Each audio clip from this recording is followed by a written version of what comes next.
You guys better pay attention, or else it's gonna be a blur, man, on this episode of Battle Guides featuring Burman! Or maybe it's Burman, I have no idea.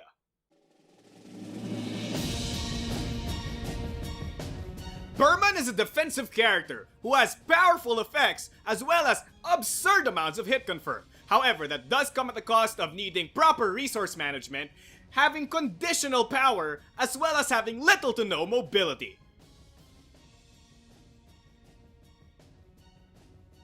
Burman's unique ability is Firepower. Burman has a maximum limit of 5 firepower counters and starts the game with 2 of them. During the anti-phase, Burman may pick to charge either 1, 2, 3 firepower counters. Now, depending on how many he chooses to charge, he gains various penalties, which we'll talk about later on. Now, although you do charge for them in the anti-phase, these counters do not go into your supply or pool until the end of beat. Which means that if you have 0 firepower at the start of any beat, charging an infinite amount or whatever will not give you firepower accessible to you during that beat.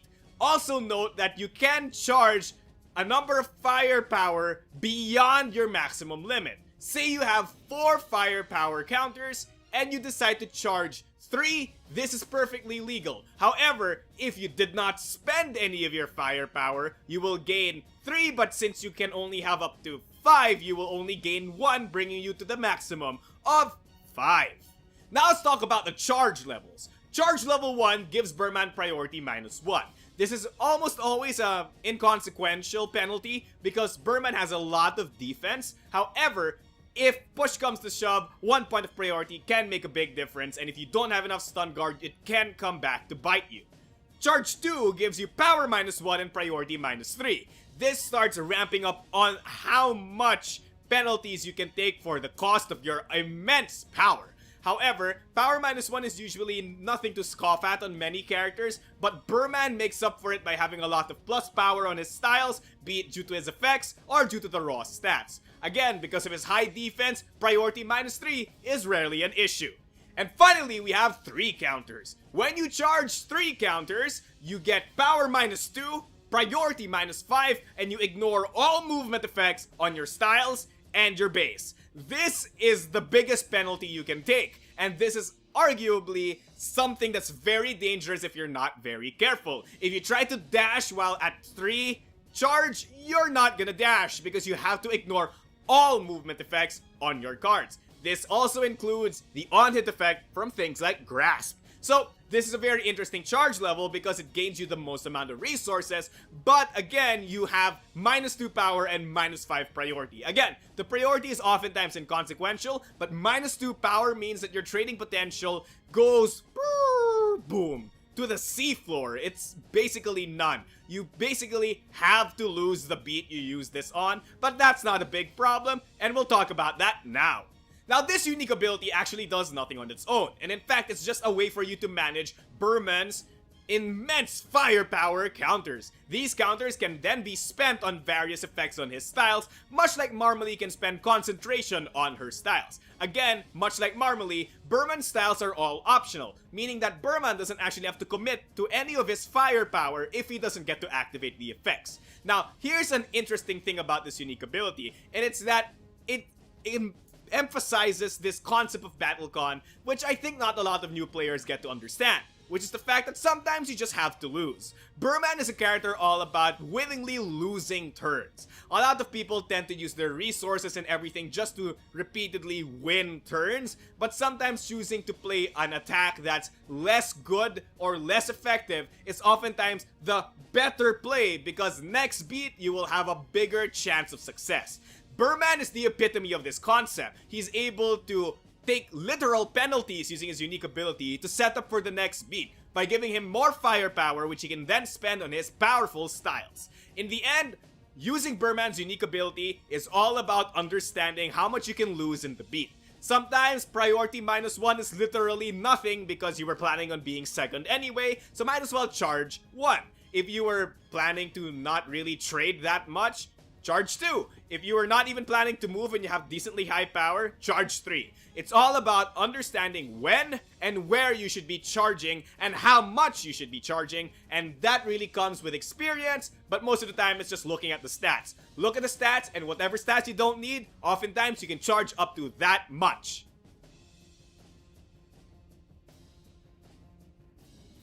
Now let's stop dilly-dallying and let's go on to his styles. First up is Dragon Breath. Dragon Breath has plus 1 to 3 range, plus 0 power, and plus 0 priority. And it has 3 effects. Number 1, it defaultly has Stun Guard 4 but loses 1 Stun Guard for each firepower you decided to charge, meaning that charging 3 gives you Stun Guard 1 instead. Then, on hit, at range 3, you can spend 2 firepower counters to give this attack power plus 2, which is really powerful. And then, end of beat, you can move 1 or 2 spaces. That was a lot of text to go through, but long story short, this is a very great way of charging tokens, ironically, because you seem to lose defenses when you charge. However, remember, charging 1 or 2 means that you'll still have Stun Guard 2 or Stun Guard 3. With Force Gauge or Shot or any Stun Guard base, you will be able to have at least Magical Stun Guard 3 with this attack. Couple that in with this attack's great range and awesome on-hit effect. Again, if that works, you can destroy and dominate an opponent. However, the end of beat effect is nothing to scoff at as well. Burman has very limited range, and Dragon Breath is actually his only stat that gives him any form of movement. Use this to get into the position you so desperately need. But for Burman, that positioning is very relative to which styles he has in his hand. He has a lot of ways of hitting people from melee, mid-range, and long range. So he can literally hit any range with his styles. The problem is that some of them will have to be in his discard. Use this to reposition to what your hand will be like during next beat.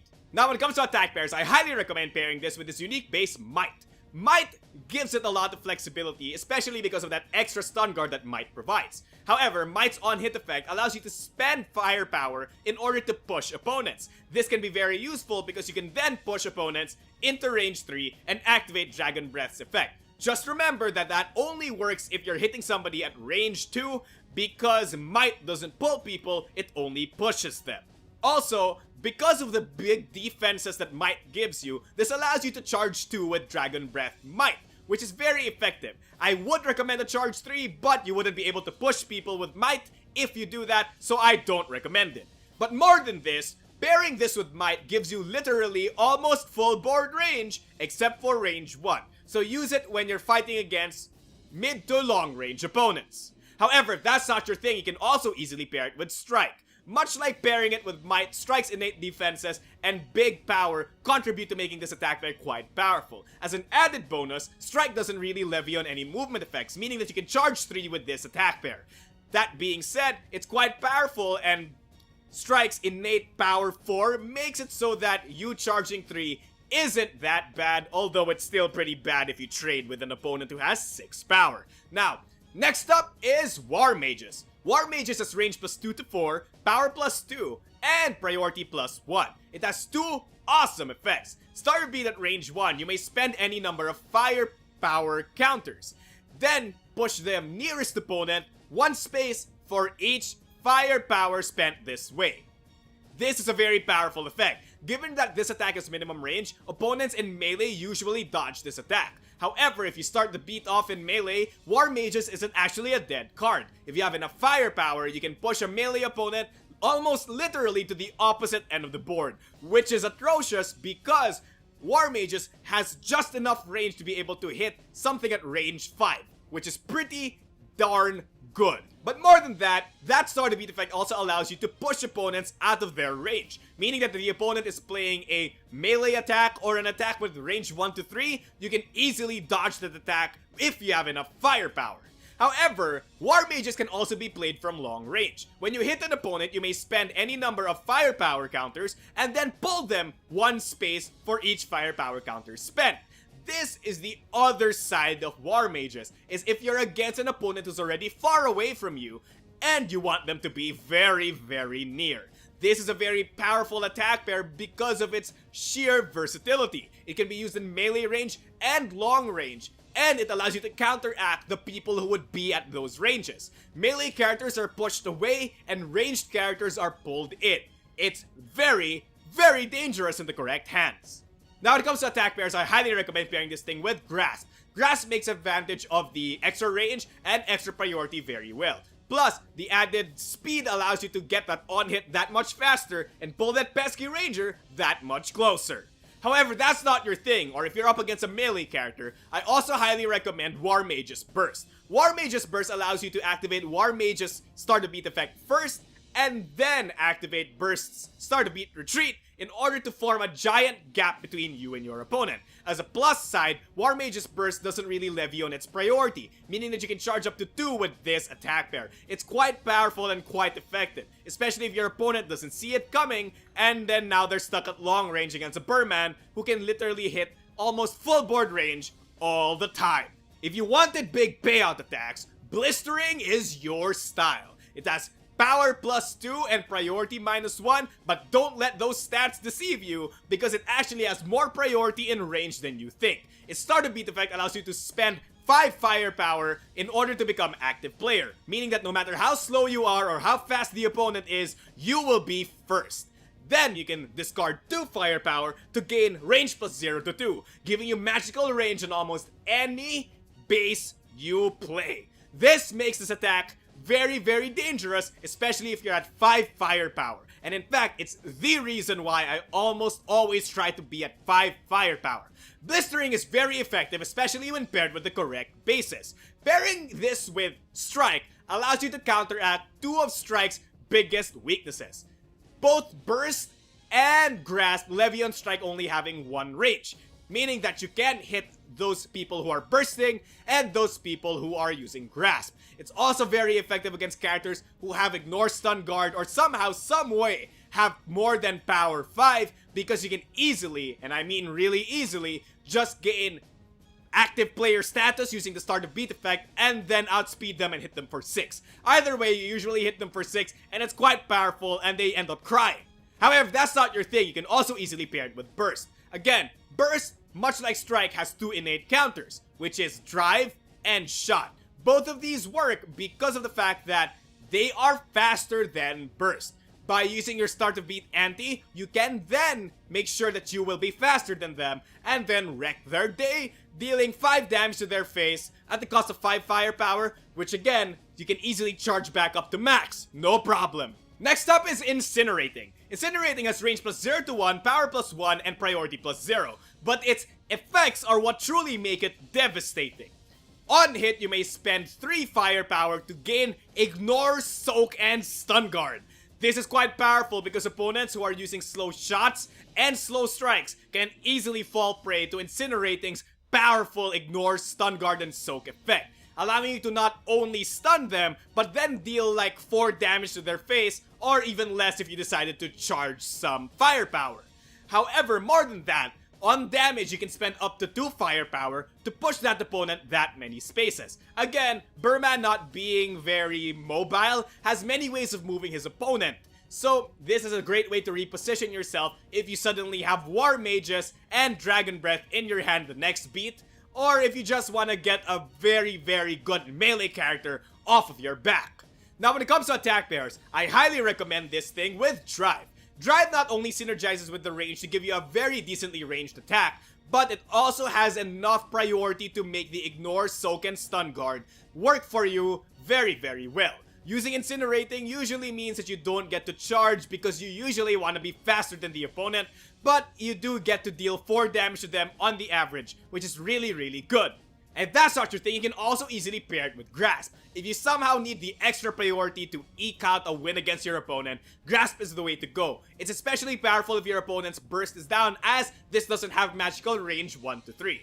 Do note one thing, much like every other of Burman's styles, all of his effects are optional and you don't have to pay for them. So when you're hitting your opponent and they don't even have enough stun guard to stun guard through your attack, you actually don't have to spend the firepower to ignore their stun guard anymore. Finally, we have Dire. Dire has power +1 and priority +1 and an interesting passive effect. If your priority is less than 0, you have stun immunity. This attack is quite interesting because it can be played of one of two ways. Number 1, you can charge a lot with this style and get your priority into the negatives very easily and take advantage of that immense stun immunity to brunt through a lot of your opponent's attacks. Granted, you wouldn't be able to hit back that hard seeing as you usually have minus power if you charge, but that's usually fine. However, the other way to play this is to obviously just play it as it is. A power +1, priority +1 style is quite powerful even if it doesn't look like that. And the added stats can catch your opponents off guard. Now, when it comes to attack pairs, I highly recommend pairing this thing with Shot. If you do charge enough to make Shot slow enough to make this thing work, it can be quite powerful. Just remember that you have to charge 3. Because charging 2 only brings it to priority 0, meaning that you won't get stun immunity. However, if that's not your thing, you can also easily pair it with Drive. Again, much like Shot, this gives it the hit confirm it so desperately needs, but this one synergizes very well when you don't charge anything on top. And finally, we have Burman's unique base, Might. Might is range 1 to 3, power 1, priority 3, but it also has stun guard 3, and an awesome on-hit effect that allows you to spend firepower for power +1 each, and pushing the opponent 1 space for each spent. This thing is absurd. It has 2 magic numbers on it.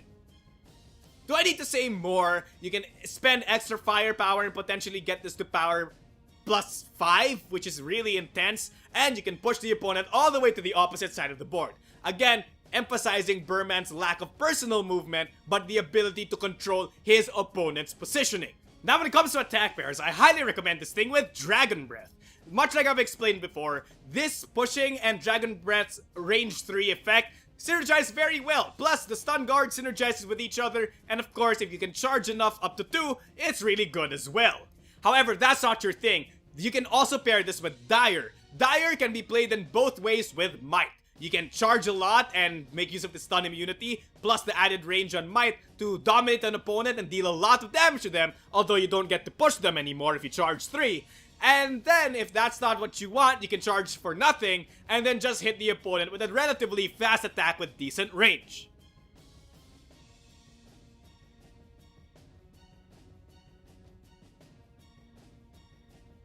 Burman's 2 Overdrive finishers are Dragon Flare and Dragon's Descent. Dragon Flare is a mid to range overdrive finisher that deals 20 damage at 6 priority.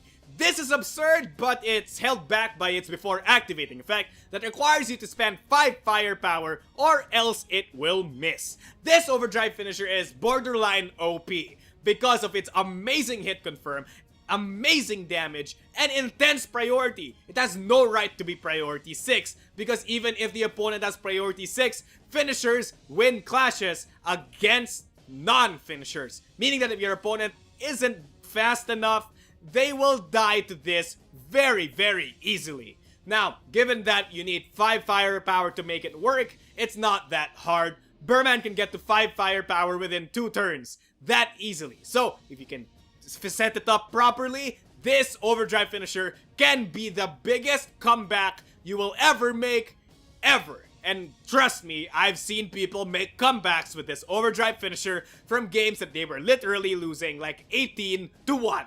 Now, if that's not your thing, maybe Dragon's Descent is more of your thing. Dragon's Descent is a melee range overdrive finisher that deals 8 damage at 2 priority. However, its passive effects make it truly terrifying, because passively, opponents who did not move can't hit you this beat, and before activating, you may move directly adjacent to an opponent. This overdrive finisher punishes a certain sect of characters that Burman has a hard time dealing with, and it's people who have intense hit confirm and can choose to just stay where they are and whack him.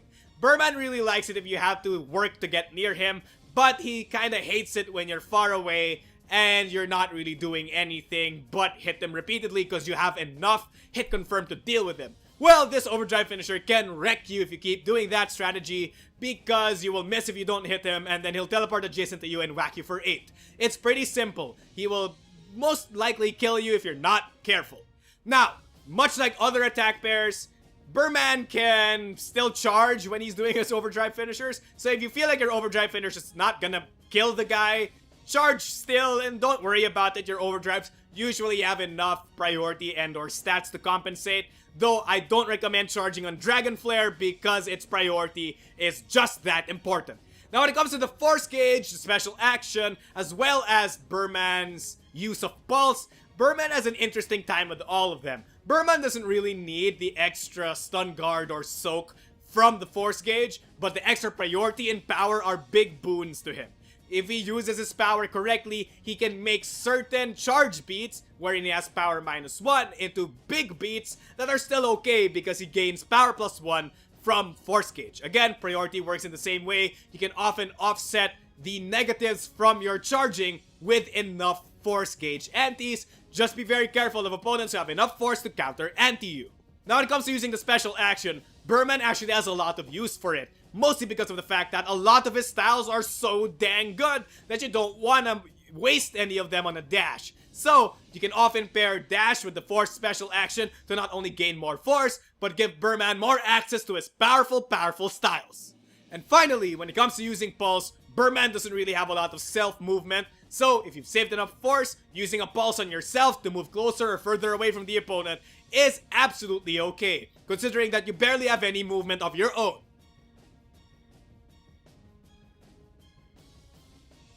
Now let's move on to the part that everybody loves.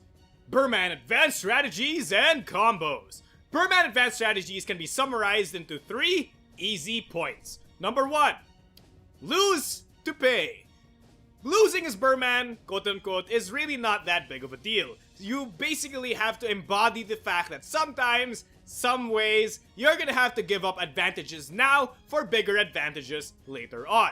In this case, Burman can take on penalties to gain firepower, which can contribute to big wins later on. So don't be afraid to have beats where you, quote-unquote, lose, because sometimes it's worth it. Number 2, pay to win. Burman's all about using his firepower to make things work. All of his monstrous effects are really only useful if you have the firepower to fuel them. So, make sure to spend that firepower that you gain to get big payouts. Remember that gaining firepower comes at a cost, usually making it so that your previous beat isn't as dominating as it should be. Make sure that those beats are worth it by winning 2 beats in 1.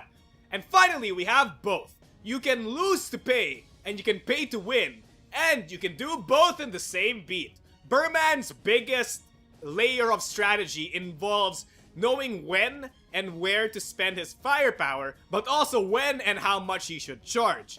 A great Burman player is able to do both in the same beat. You can spend your firepower on a powerful attack while charging up for the next turn, meaning that Burman almost never has any downtime and can spend most of his time repeatedly barraging you with various attacks that seem insurmountable and quite powerful to boot.